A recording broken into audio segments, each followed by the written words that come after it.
조민 씨의 부산대 의전원 입학 취소 발표가 나오면서 궁금한 점이 많습니다. 사회부 강대엽 기자와 자세한 얘기 나눠보도록 하겠습니다. 어서 오십시오. 부산대 이번 발표로 조민 씨의 입학 취소가 확실히 결정이 난 겁니까? 네, 아직 확정은 아닙니다. 이번 발표는 예비 행정 처분이고요. 앞으로 2, 3개월 정도 걸리는 청문 절차를 거쳐서 최종 처분이 확정됩니다. 과거 최서원 씨의 딸 정유라 씨의 청담고등학교 입학 취소 때에도 3개월 정도 걸렸었죠. 부산대는 앞서 보신 것처럼 정경심 교수의 항소심 판결을 근거로 입학 취소 판단을 내렸는데요. 아직 정 교수의 대법원 판결이 남아있는 만큼 확정적인 표현은 자제하는 분위기였습니다. 들어보시죠. 대법원 판결에서 그 판결이 뒤집히면 그 행정처분 결과도 바뀔 수가 있을 것입니다. 판결의 취지를 살펴보고 검토해서 결정할 내용입니다. 그러면은 입학 취소가 결정되면 그 의사 면허는 어떻게 되는 겁니까? 네, 의사 면허를 부여하는 주체는 보건복지부 장관입니다. 예. 그래서 복지부는 오늘 의전원 입학 취소가 확정되면 복지부 장관이 면허 취소가 가능할 걸로 판단된다고 밝혔습니다. 네, 조민 씨에게 면허 취소 처분을 통지하고 의견을 듣는 등 필요한 절차를 진행할 예정이라고도 덧붙였습니다.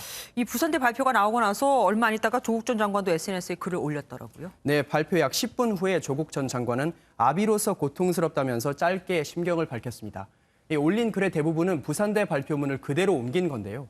부산대에서 동양대 표창장과 입학 서류에 기재한 경력이 주요 합격 요인은 아닌 것으로 판단했다. 또 입학 취소의 예정 처분 결정을 한 거기 때문에 아직 최종 결정이 난 건 아니라는 걸 강조했습니다. 그리고 마지막으로는 최종 결정 전에 청문 절차에서 충실히 소명하겠다고도 밝혔습니다. 그래서 아버지로서 말고 전 청와대 민정수석과 법무장관으로서 입장은 뭐냐 뭐 이런 질문들이 나왔던 거군요. 네, 그렇죠. 조민 씨도 입장을 밝혔습니까? 네, 아직 조민 씨의 입장은 전해지지 않았습니다. 다만 이번 발표가 나면서 과거 조 씨의 발언이 재조명됐는데 들어보시겠습니다.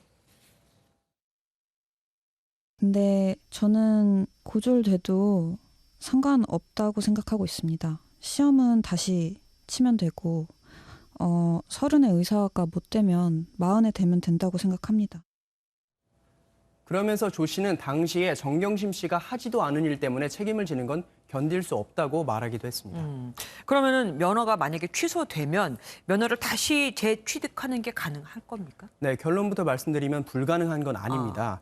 면허가 취소된다고 해도 다시 의전원에 입학을 해서 학위를 취득할 수는 있겠죠. 이후에 의사 면허 시험을 다시 쳐서 시험을 통과하게 되면 다시 면허를 받을 수는 있습니다. 하지만 상당히 오랜 시간이 소요되겠죠. 뭐 전 민정수석이었으니까 조국 전 장관이 청와대에서도 혹시 입장이 나온 게 있습니까? 네, 짧게 관계자가 밝혔는데요. 복지부에서 숙고해서 결정하겠다. 이런 식으로 짧게 발언을 했습니다. 조민 씨는 지금 병원에서 일하고 있잖아요. 병원 네, 측 맞습니다. 반응은 혹시 나왔습니까? 네, 현재 조 씨는 서울의 한 병원에서 전공의로 수련 중인데요. 네. 이 병원은 면허 취소 여부까지 보고 나서 인턴 과정을 지속할지 판단하기로 했습니다. 복지부의 결정이 나기 전까지는 조금 신중한 입장을 유지하겠다는 거죠. 하지만 복지부에서 면허 취소 얘기가 나오는 만큼 인턴 수련을 포함해 전 과정이 정지될 가능성도 있습니다. 예. 어쨌든 아직까지 최종 판단은 나온 게 아니니까요. 그렇습니다. 계속해서 관심을 두고 지켜봐야겠습니다. 지금까지 사회부 강대엽 기자와 얘기 나눠봤습니다.